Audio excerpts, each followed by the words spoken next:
Have a seat, presented by Feiger Law. Our guest this week is Zach McKinstry. You will make it 35 minutes through the podcast, and then at some moment you will hear Zach McKinstry say, "Yeah, I just climbed on roofs." Because you asked him. Because he said he liked climbing things. Yep. Personally, not the athlete to do that. What about you? What have you climbed? Oh, I love climbing trees. Really? Oh, if there was a good tree climb. There were a couple where we used to have a cottage in West Michigan. There were a couple that I just loved to climb. Oh, I love climbing trees. What is that instinct? Oh, why do people like climbing trees? First of all, you go up and you're like 15, 20 feet. So that's a different perspective, right? Nobody ever looks up, by the way.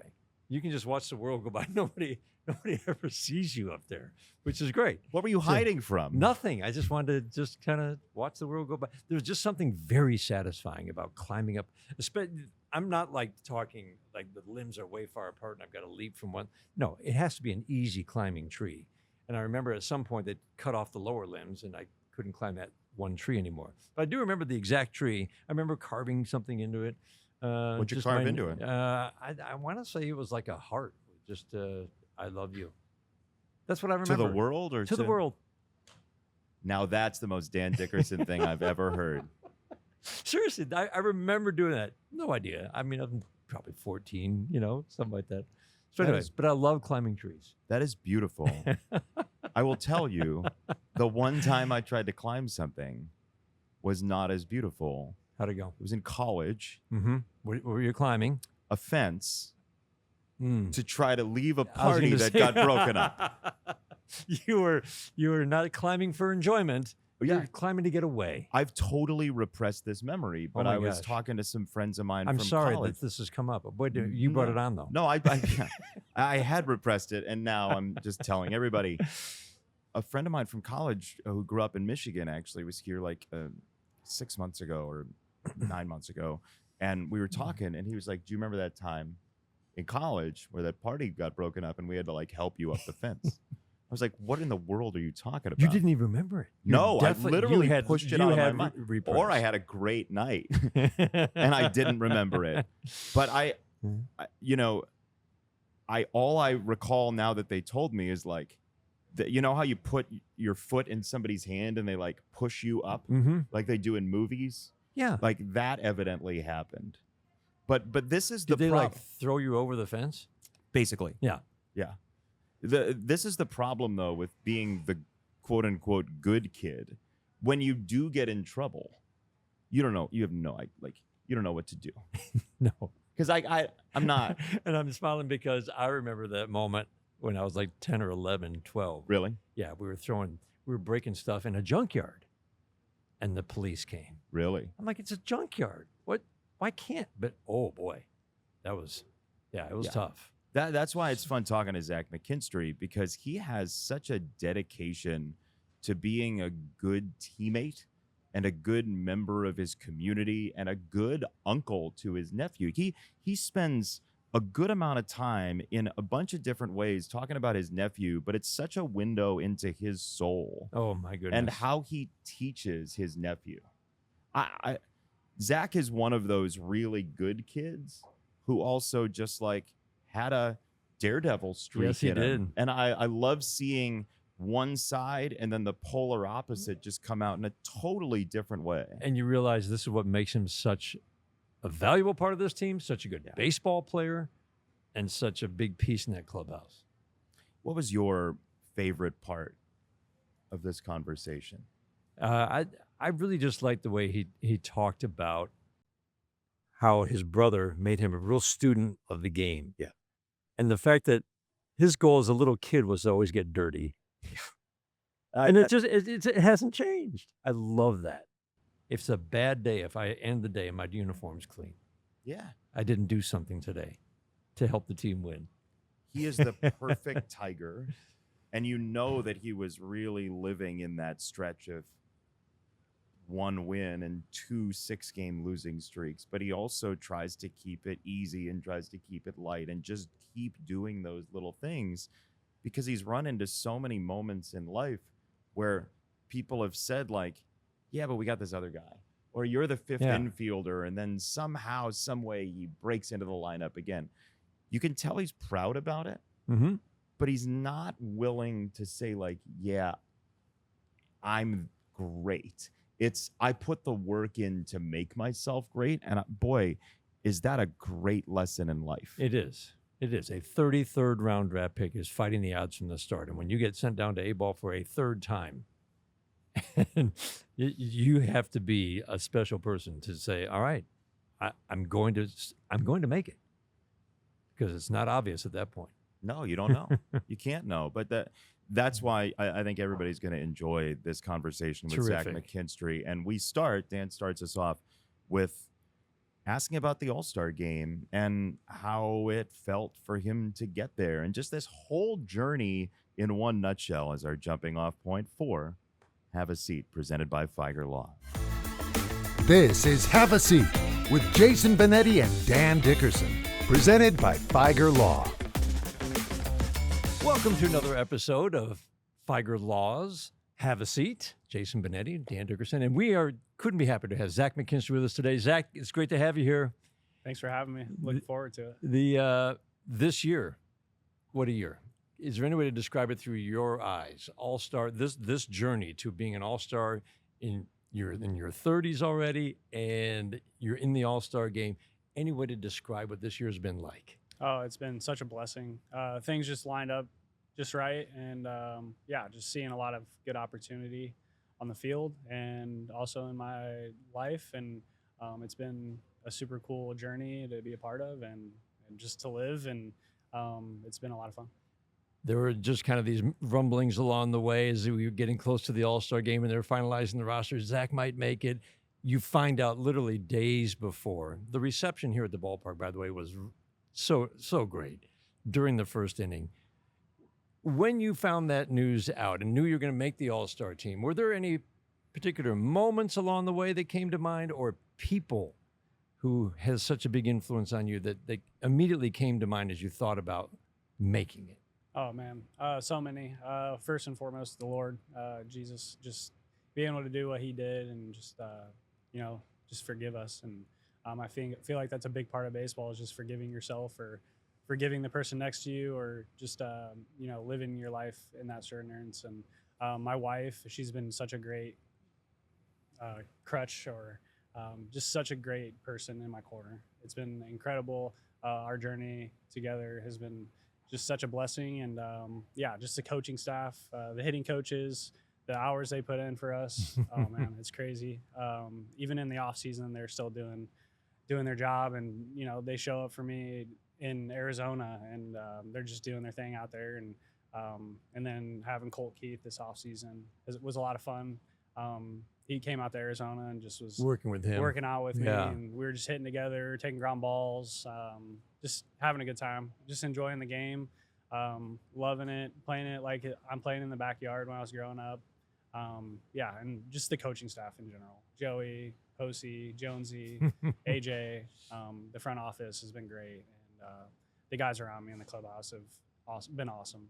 They help me out every single day and just continue to lift me up and just continue to push me in the right direction. It seemed like there was a big moment last August after the trade deadline and young players are being called up, and you're kind of wondering maybe where you fit into all this. And AJ calls you into his office and says, hey, you're a big part of this team. How much did that help? Man, that was a huge change. Like just a great changing point for me.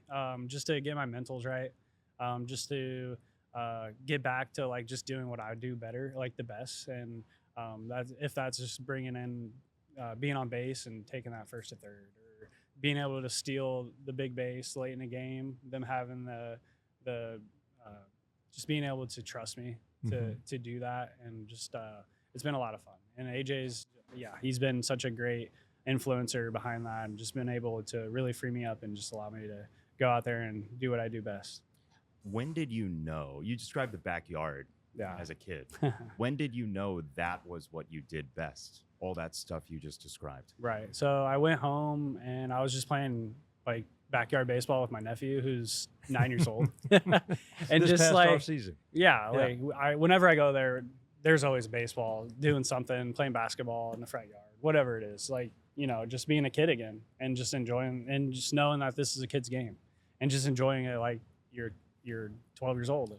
And and so I feel like it just made me more athletic, just gave my body more freedom to do what it wants to do, just to, in the box, being on time and just being able to really be in touch with myself and be able to like just do what I can. And I feel like it's just kind of all like clicked at the same time, and it all went in the right direction. And I was lucky enough to do that. And ultimately being able to make an all-star game was very cool. Never thought I was going to be able to do that. And when that happens, it's a league. The league recognizes what you've done. The fans have recognized what you've done to get you there, and it's been really cool. I want to go further back though. Like little Zach McKinstry, Little League, Fort Wayne, Indiana. Yeah. What were you like as a baseball player first? We'll get to what little Zach was, either tormenting or being really nice to all the kids in the neighborhood. What was little Zach like as a baseball player? As a baseball player, the dirtiest kid on the field always. Even all like the way back there? Oh yeah, like I had to be dirty. Remains a point of pride. Right, like 100%. Like the jersey being dirty was like, when I took it off, I was like, yeah, I did something today. Like my mom hated doing laundry for us, and my sister was like the dirtiest kid outside of the field too. So, and then my brother on top of that. I mean, he was the guy that led us all that way.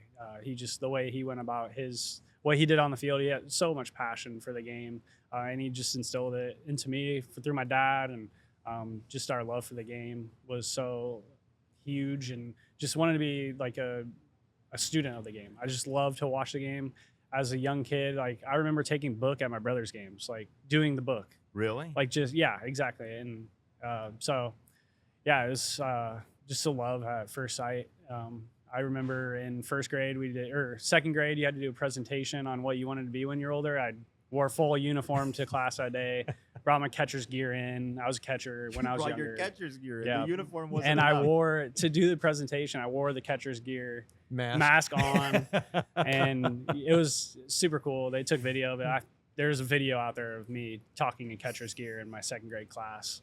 Kind of like a show and tell thing. Yeah. But yeah, I loved it. Like I would wear the night before games, like opening day, I'd wear my socks all the way up. I'd wear shorts, and then I'd wear my jersey to school all the time. Like people would joke about it, like, oh, he's got a game, like my friends' dads would make fun of me, but it was you didn't care. This was you. That was me. 100% baseball player. I love the game, and that's what I've always wanted to do.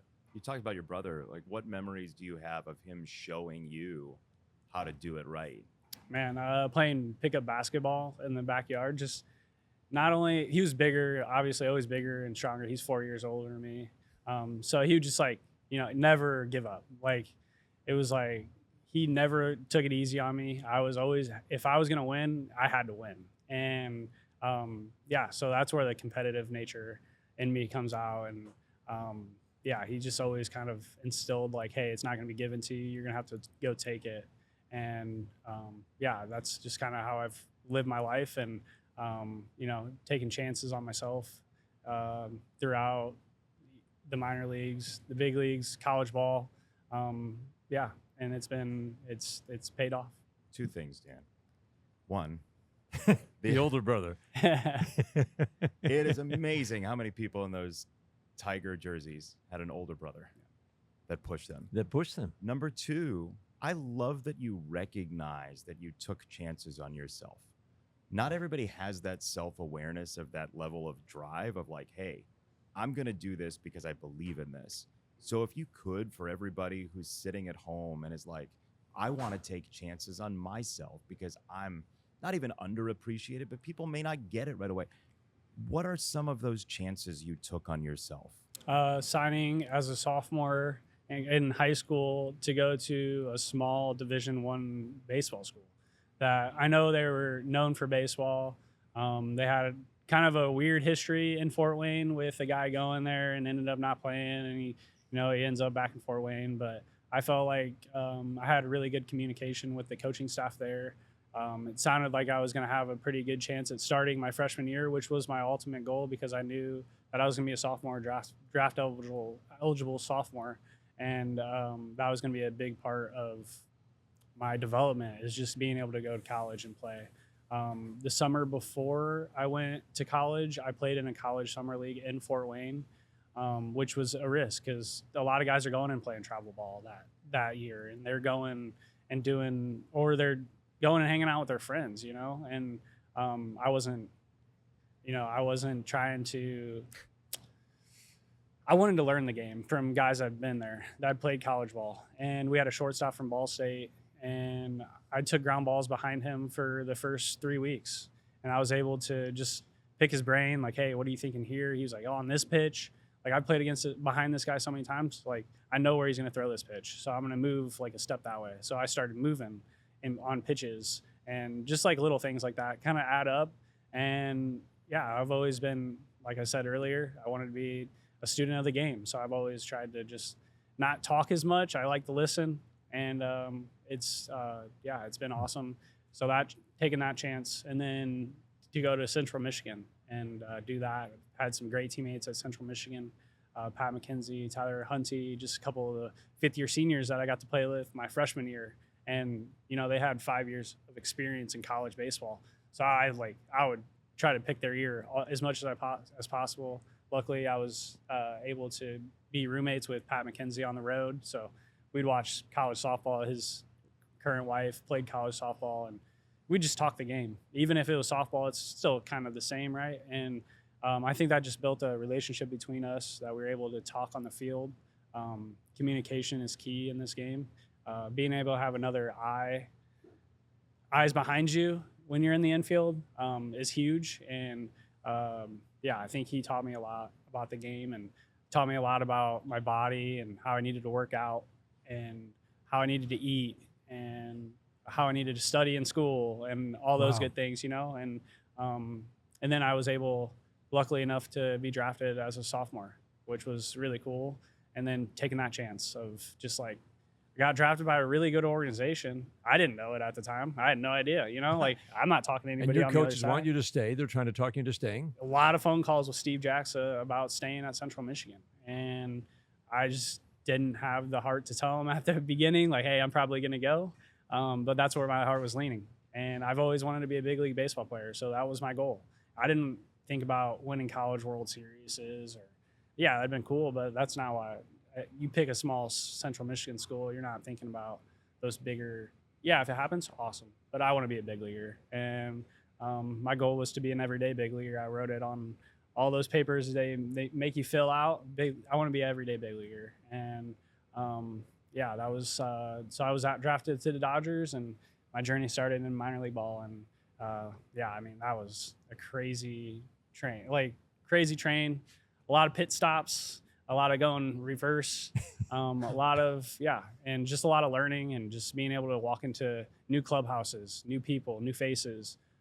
People are going through it. You're kind of walking on eggshells sometimes. You get some older guys in the clubhouse. You just kind of, you're not sure like what they're going to be, like the mood they're going to be in that day. So you just got to be able to fit that role, and just kind of, that's what my job was to do was, hey, if they need a third baseman, I can go play third base. If they need a shortstop, I can go play shortstop. If they need a second baseman, I can do that too. And ultimately, later as it went on, they were like, oh, you can play the outfield. Cool. Like, so they started putting me in the outfield a little bit. That was my AA manager, just taking chances. And he was, luckily enough, he got me out in the outfield a little bit, and I think I only played it for a month before I got to the big leagues. So then I get to the big leagues and I start in right field. And it's just taking chances. Is that something that once you started doing, you realize, oh, this could be my path to the major leagues? It seems like your skill set, being able to play multiple positions, infield and outfield, is coming at the exact right time as baseball. It feels like led by A.J. Hinch in his time in Houston, but we certainly learned that from him here. Once he came here, I'm going to believe a guy can play a position until he shows me he can't. All that position flexibility, as he said, you allow him to make his roster work. When did it hit you that this might be the way to go? Yeah. when it wasn't really what baseball was experiencing at the time. Oh man, it was definitely a struggle. Yeah, I mean, getting out there and just doing the work during COVID gave me a lot of time to work on that. And then spring training with the Dodgers before COVID happened, Mookie Betts was talking about the spin throw, and I was like, I don't know what that is, but I'm gonna try it. And luckily enough, I'm a shortstop, and I was able to get the spin throw down pretty quick. And then he ended up being hurt in 21 at the beginning of the season, so I got a lot of opportunity to go out to right field and show the Dodgers that I could play right field. And I played it just about every day until an injury happened, and then things happen, up and down options and all that good stuff. But yeah, at the beginning of my big league career, I was a right fielder just about every day, and sometimes I'd go in late to a game, play second base, play third base, whatever it may be, pinch run for Albert Pujols and all that kind of cool stuff. So yeah, just being able to. I didn't know at the time it was going to be such a big part of my career, and luckily I was traded to a great organization, people that they put all their marbles in on a guy that can go and play multiple positions and hit in multiple different situations and different parts of the lineup. Thinking of Mookie Betts, you referenced that when you threw out. Yeah. Was it Jansen who was trying to go first to third? Yeah. Mm-hmm. With that incredible three, and the first thing you told Kara in the post game, well, it's a move I learned from Mookie Betts. Yeah. And I love the learning that goes on, the wisdom that gets passed along. Right. But it seemed like you are always seeking that, and that's how it pays off. Exactly. Were you always like that? Was that? Yeah, I mean, I wasn't like even when you were wearing catcher's gear for your. Oh yeah, I love learning. Like it was just a lot of fun. I always tried to like look at that next step. Like where do I want to go? Like my nephew now, he's in travel ball. He's looking like he hangs out with high school baseball players at the facility that we have in Fort Wayne all the time. And that's perfect. That's exactly where he needs to be. He just needs to listen to what they're talking about and just hear the conversations that they're having with my brother, his dad, and just be able to take snips and pieces and just throw them into his game. And I think that's what makes a great baseball player. Isn't just like all the tools in the world. It's being able to take bits and pieces that work for you and be able to just make yourself more of a tool for the coaches. And yeah, honestly, at the end of the day, my dad would always tell us, if I'm not right in the lineup and there's another person right in the lineup, do what they say, because it's not my lineup, it's theirs. So if they're telling you to swing right-handed, swing right-handed. I know it might not be the best thing, but if they're telling you to do it and they're right in the lineup, that's what you got to do. And the more tools in the toolbox, the more you can do that. Exactly. If your nephew were here and we said, do an impression of Uncle Zach teaching you baseball, what phrases would he repeat over and over again?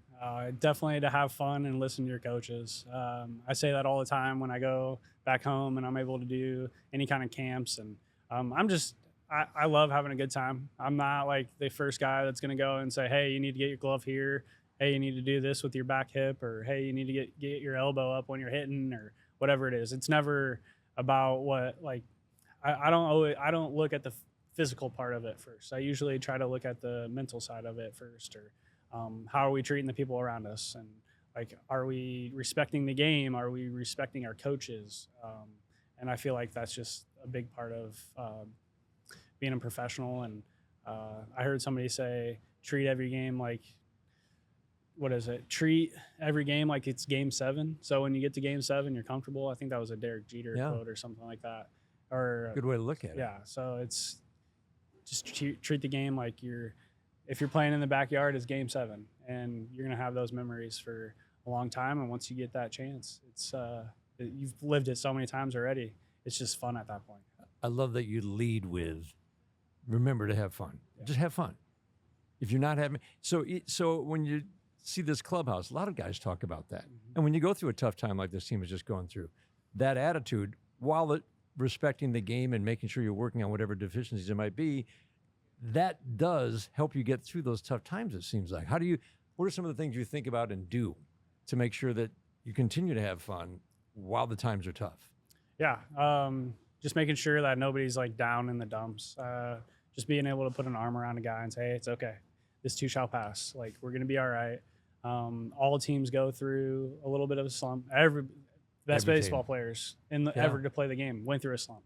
So just continue to do what it is you do great. And that's ultimately on this team is being a great teammate. And that's what these guys do great. Like they're running the bases for the guys in the clubhouse. They're making great plays. They're diving when they need to dive. They're just showing that little extra effort, and it goes a long way in the eyes of the team, and the coaching staff really loves it when we get to, we're having fun. Yeah. And, you slide in head first at third base. That's one of the most enjoying things you could do as a baseball player, or sliding into home plate, scoring a run, like it's super exciting. Those are the fun things. And we live for those fun moments. And that's a good description of why, and you lead the way, base running, as Riley said earlier in the year, this is our identity. And why it's not just the fact that you're taking a whole bunch of extra bases compared to a league average team, but it's what it does for the entire game, the entire clubhouse, what it does to the opponent, why that is such a big part of the identity of this team. Yeah. I mean, you look at games that you play against teams that don't do that, and it's just like, man, they just missed an opportunity there to like not to just like step on the throats of your opponent. Like it takes the air out of a team if a guy goes first to third, or if a guy gets a hustling double and you get a ground ball the next pitch, and that could have been a double play. Instead, that guy's on third base with one out, and now you can get a sac fly. Or that's just kind of how I look at it. It's like the best way to get points on the board, scoring runs is the best way to win games and ultimately to have fun. Like winning games is fun. Yeah. We all know this. Like losing is not fun. More wins equals more fun. Right? Like you don't. Yeah, I can go 3-4 with 2 homers and we lose a game. I'm not happy in the clubhouse. I might be a little bit happy because I hit 2 homers, but it's like, man, we just lost. We just had an opportunity and we lost it. Yeah, baseball has this moment in time when you get drafted, and you're like in this group, or that group, or this group, based on where you were drafted, or like where you are in rankings or whatever it is. I had when I was in A-ball doing an A-ball team for the Astros in 2007, there was a pitcher who was a pretty good pitcher in the Cleveland system who was drafted in like the 38th round. And he told me in a pregame interview, like, yeah, like it's tough for him to even get any attention in the training room because like he just wasn't. Literally. He wasn't You're one of those 38. guys. Right. Sorry. We don't care that much. I don't think it's like that as much, but like for the kids listening who aren't number one on anyone's list right away, how do you deal with that and make it productive? First and foremost, be number one on your list. Be your biggest fan. Be whatever it has to be. Do to make yourself precedent, or to make yourself. And then, sorry, I'm kind of talking in circles here, but yeah, make yourself number one. Be your biggest fan, and play your game. And when you're not playing the game, look for ways to get better, and you'll find them. If you're looking for them, they're out there. And I mean, just go about your work in the right way. Hit the weight room, because that's usually a big factor. Is like, oh, he's not strong enough yet, or he's not big enough, or he doesn't fit the mold. And if you hit the weight room, it's usually going to change. You're going to be stronger. You're going to hit the ball farther. When did you do that? I would say college was a big. I gained 20 pounds my freshman year of college, and then I gained 15 pounds my first off season of pro ball. And I went from 155 pounds to 185 pounds. So Wow. it was a big jump.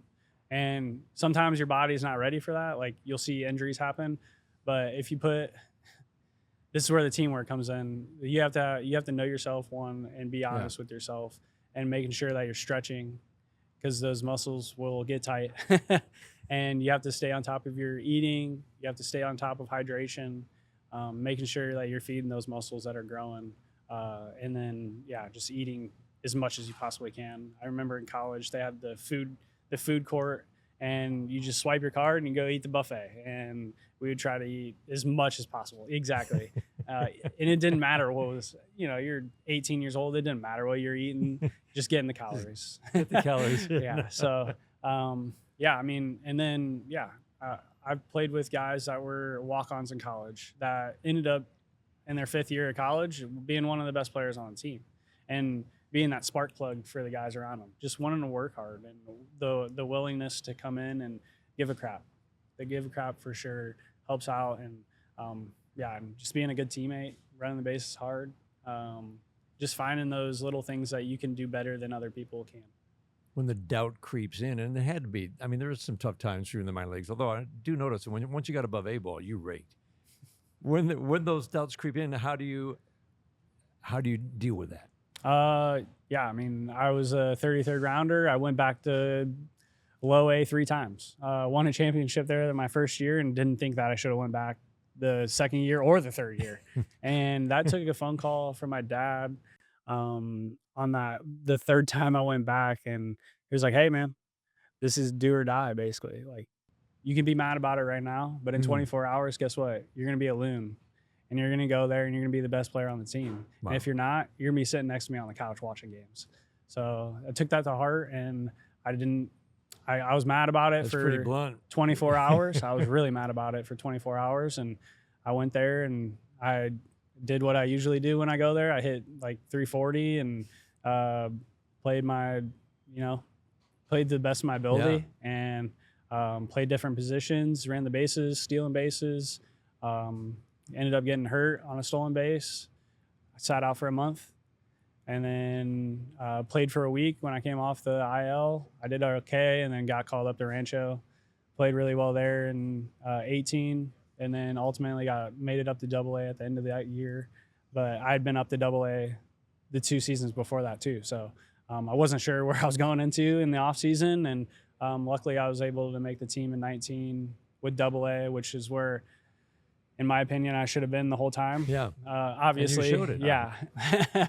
Hindsight is 20/20. I probably shouldn't have been there, but that's what I thought. You know, like, you want to be there. And once you get there, you really want to be there. And I made the team in 19 as a 5th infielder. And we had a couple guys go down, and I was able to be the everyday second baseman with Gavin Lux, who's our number one prospect, and a lot of people were watching him. And when they came to games to watch him, they also watched me, and things started, scouts see that, and they see you're doing the right things. And next thing I know, I'm making the 40-man in the offseason of 19, and went from a 33rd rounder to scratching the surface of the big leagues. And it was super cool. That was one of the best baseball memories I have, is getting that call, "Hey, you're going to be on the 40-man with the Dodgers." And just super thankful for people over there that work for me. Keith Beauregard, he's our hitting coach. I worked with him in spring training in 19, and oh, wow. that was probably one of my better seasons that I've had. I hit 19 home runs that year. And that's who you work with in the offseason. Yeah. Well, I was working with him in spring training. Yeah. So it's a super cool, and he's just a great guy. And it was a super cool year being able to play next to Gavin. I think those games were just like, the more and more you play together, they all just kind of mesh in.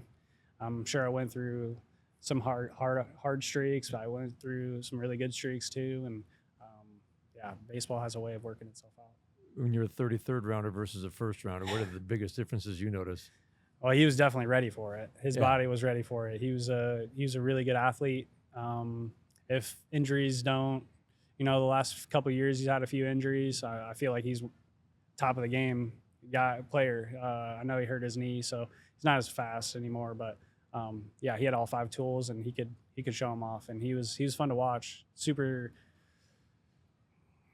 just really cared about the game, and he went about it the right way. And he was so much, like, his knowledge of the game was higher than a lot of people at that age, and he was fun to be around. You mentioned your dad. I had heard a story that your dad just randomly started being an usher at Fort Wayne Tin Caps games. Yeah. So he could be there when you played there in the Midwest League. Yeah, that did happen. Is that right? Yeah. Yeah. What if he was sitting here? And we just started talking to him instead of you? He's got way cooler stories than me. He lived on submarines, so Really? Yeah, he's got a lot of really cool stories for sure. Submarines. Yeah, and he's like he's mentally like where I would say to get on a submarine, that's And be gone for months, right? wild. Like the tests they had to take to even think about living on a submarine for 6 months is just nuts. Like I don't know. It takes You a have lot to of be a certain takes a lot of mental guts tough. to get down underneath the water and be so compressed and no room to move. Next to I don't even know how many guys were on the submarines, but you're living with these guys for 24/7 for at least 2 months out. 2 months, come up, go back under for 2 months, and he definitely has got a lot cooler stories than I have, and he's definitely the sole fact of the reason I'm here today. Really? Oh yeah, he's always got the right thing to say. He knows what to say. He was a coach. He coached me since I was 8 years old, and he's been a part of this journey as much as I've been a part of this journey. I mean, he's been a rock there, and he's been super. He knows when to say the tough things, and he knows when to say, "Hey, we love you. Don't worry about it." What was that phone call like when you made the All-Star team? Oh man, it was a lot. I told him. I think I found out kind of weirdly through my agent and some media stuff, but my agent called me the night before AJ actually told me, and he's like, "Hey," he's like, "Let's go!" Like I handed up. I was like, "What? What did you hear that I haven't heard?" But I also hit a home run that night, so I was like, also like thinking You fired up about was the fired home up run. about the homer. I was like, "Yeah, sick." No, he wouldn't have been that hyped up about a home run, but he was like telling me this, and it was just like a text to my dad. He was telling me what happened. I was like, "Oh, okay." So there's a few injuries, like some guys might not be going, so there's a good chance I go. And I text my dad and mom that night in a group chat, and I said, "Hey, like, it sounds like I might be going to Atlanta, start making plans."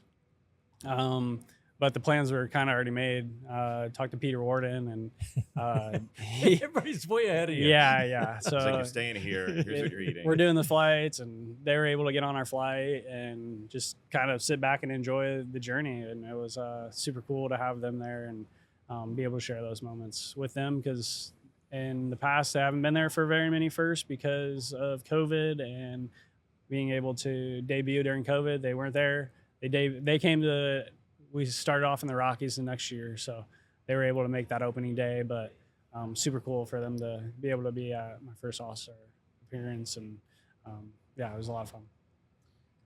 So, you look at the baseball savant arm strength page, and it's like white is average, blue is kind of chilly, not real good, red is hot, smoking hot arm. You're good. You're number one on this team. You average like 91 something. When did you know you had an arm that was like weaponry? When did that show up in your life? Okay.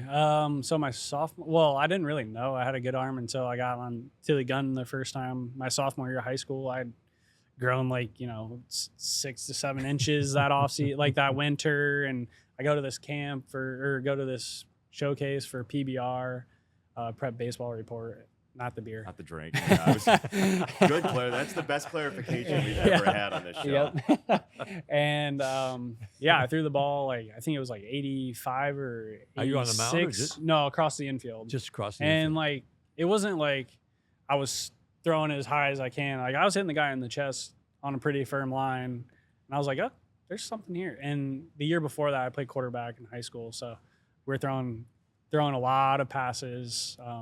I played JV quarterback, and just getting to know the guy. I didn't know very many of the guys because they were all from different Older. schools, older, didn't play against them, didn't really know them. So I was like, "Hey, let's go throw. I need to learn how fast you guys are, so you can get down judgment on how high you need to throw the ball, all that good stuff of being a quarterback." And so we would go out, and after practices, I would throw them basically just fly route, fades and curl and goes, and just as long as I could throw it, I would just try to throw it as far as I could. And I think that helped out a lot in my arm development at a young age, and just throwing the football. It's heavier, and you're trying to throw it as far as you can, and just putting your body in the right position to throw it. I didn't even I didn't have a QB coach. I didn't have a throwing coach. Nowadays, all these kids have that. So, yeah, I think my baseball instinct took over, and I just would throw it as hard as I could and try to hit a spot. And I feel like that helped me develop like the accuracy and the strong arm. You still throw a football to this day? No, No? I don't throw them very 'Cause often you see it anymore. on the field every once in a while. Yeah, my thumbs are too jacked up to throw it these days. You got jacked up thumbs? Yeah, just from hitting and stuff. Just it's not great. Talking like you're 70. Yeah, I know. Do you From getting like jammed too much. That's funny. Yeah. Do you use your arm at full strength in everyday life? Like, does your wife yell like, "Hey, can you throw me the flour if you're cooking?" And you're just like, whap. More for like for my dog playing fetch and stuff. Do you? Yeah. Your poor dog. You gotta, Oh like, yeah, run all over and the he's a French neighborhood. bulldog, so he can't breathe. But usually it's like I throw it really hard at the brick wall in the backyard and just And kind then of it- bounces and goes other places. You're not making him go chase. No, yeah, He no, can't no. breathe. That is Those awesome. poor guys. What's his name? Butters. Butters? Yeah. Like the character from South Park? Yeah, but my wife didn't name him after that. She had him before me. If I would have been a part of it, yes, it would have been that. I was a South Park fan, Were you? but she was not. She just wanted to go with the letter B because had been in her family for dogs, and she came along Butters. And Nice. Yeah. Did you? When was the first time? Because everybody grows up like the best player on their team, right? We've had so many guys come through this podcast that are like, 8 years old. You're just like killing the ball locally. When was the first time you remember not being the best player according to everybody else Yeah.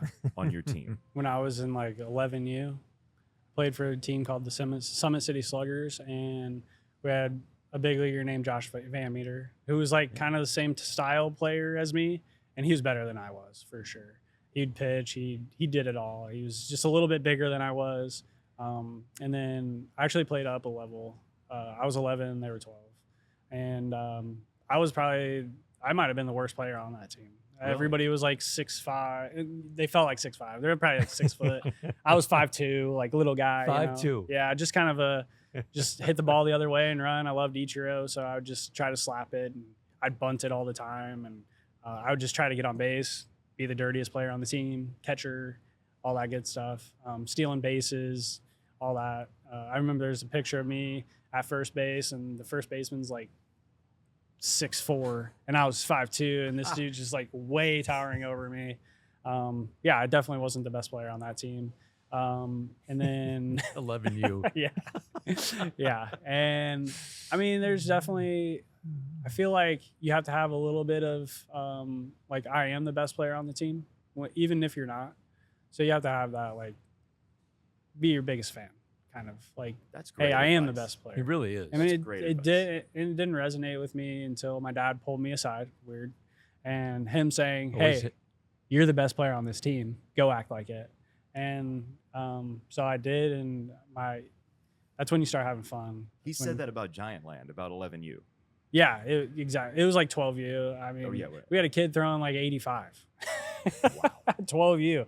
He never grew any taller than what he was, but he was hitting homers and doing all that, and I hit 1 homer. Everybody else had like 25 homers. But I was able to get on base and kind of do what I do now, just get on base in front of those power hitters and score more runs because they're It's able almost hit the better ball. that it was that way. Exactly. Because you had to I was develop all these other I had to skills. learn how to play baseball. I didn't have the home run in my back pocket. I still don't. And yeah, I mean, it was just like I had to grind out at bats. I had to be the guy that was walking. I wanted to be the guy that got on base for the guys behind me to be able to steal bases, go first to third, all that stuff as a young kid. I just loved it, and I might not have been as fast as I am now, but it was a lot of fun. Did you have the Ichiro swing down? Could you do it? No, not really. It was more of like just see the ball late and just kind of. I never had like a leg kick or anything. It was always like a pick up, put down, and just like slap the ball the other way. Got it. Yeah. Do you ever get in trouble ever? Oh, You yeah. seem like the kind of kid who never got in trouble. Not in school, but at home I would like climb trees, jump off roofs, and like I was, Excuse me? yeah, like I would jump. You had a parachute. We had on. like, I didn't. I may have missed that. so one of my buddies had a pool in his backyard, and we would get up on their porch and then climb up on top of the rail of the porch and jump into the pool. I was a daredevil, and yeah, I mean, definitely things tigers probably wouldn't love to hear, but yeah, I mean, I would You jump, stopped climb up. doing it, right? Yeah. I'd climb up trees and, just do crazy things. Stay healthy. I stayed healthy. I never broke a broken bone. Never broke. Really? Never Doing broke a all that bone. stuff? Nope. I knew how to fall. I knew how to dive. Like, It's you all got to about how you fall land right. and roll, Yeah, right? exactly. Land and roll. Exactly. I knew how to fall. My parents would It's a come key home skill. and I'd be on the roof of the house. We had like a 1-story house, and you could get on the roof. Like, we lived on like a street where it was kind of like this. So every house was above us. We were at the bottom of the street, and I could crawl up, like just walk in our neighbor's parking lot, parking lot, I don't know, and jump on the house. And I'd just be hanging out on top of the house. So the parents would come home and be like, "Hey, Zach." Yeah, well, my mom would want to wring my neck. You were just sitting on top of your house. Yeah. When they got home. And I was probably in like 1st grade. Great view. Yeah. And my mom says there's multiple times where she'd come home and I was like on top of the refrigerator trying to grab some cereal or whatever it was. Yeah, like, I would make do. But my brother would watch us, and Oh, did he? It seems like he kind of he did. really watch watched you, us. is what I would say. He's the one who taught him how to fall. So you kind of how had to roll. just learn how to live and roll with the punches, and parents were there every now and then to, hey, stop doing that. But I was a really good kid in school, and I'd never wanted to make my teachers mad. I don't think I ever pulled the green, like never pulled the card Right. and the teacher's like, no, he's great. Like, what are you talking about? He's not crazy. Like, He's he doesn't not do all crazy. this stuff in here. Like, he's a good kid. And I'd go take it all out during recess. I'd go and run around for 30 minutes, and we'd be good. Go back into school, go back into class and sit still for however long we had to sit still for. I love kickball. I love playing football and scoring 15 touchdowns, like or the dome things that they had at the school with like the monkey ladders. Yeah. Just go hang upside down in those and just fall on the mulch. And dirtiest kid on the playground, dirtiest kid on the It's just- baseball field. It was what it was. You And never change. yeah, I can't. If your friends from growing up, I feel like they would be like, they watch you play. I bet they're like, yeah, that tracks. Yeah, probably. Right? Yeah, especially when I would like make like a, like a bad throw or something. They always loved to make fun of me about that. Did they really? Yeah. I'm just going to derail this for 2 minutes because I had never heard anybody say that they had the system where you pulled a card. Oh yeah. We had that in 1st grade too. Right. I've never run into anybody who did that. Is Yeah, that I still have teachers to this day. Like they come out when I'm in Fort Wayne, and they're just like so happy to see me. I was a teacher. Instead of doing like extracurricular, like wood shop or like typing class in middle school, I'd go and help out one of the teachers from my 6th grade Did you grade math the class. I other would grade people's kids. assignments? Yeah, I would grade kids' homework and tests and all that, and be like, yeah, this kid needs to come and sit with me so I could teach him how to do it. But you taught them? Yeah, I love math, so I could teach them math. And That's I awesome. loved anything before like calculus. I was pretty good at Really? When did you hit the math wall? calculus. Really? Was definitely. Mine was I just geometry. didn't. Our professor was very advanced, and I had no idea what he was talking about. So, and I went to public school. Not dissing public school at all, but it's not like college at all, where you have to teach yourself. Like, there's a teacher in the class teaching you how. Like, you don't have to read a textbook in public school. They would kind of teach you what was going on.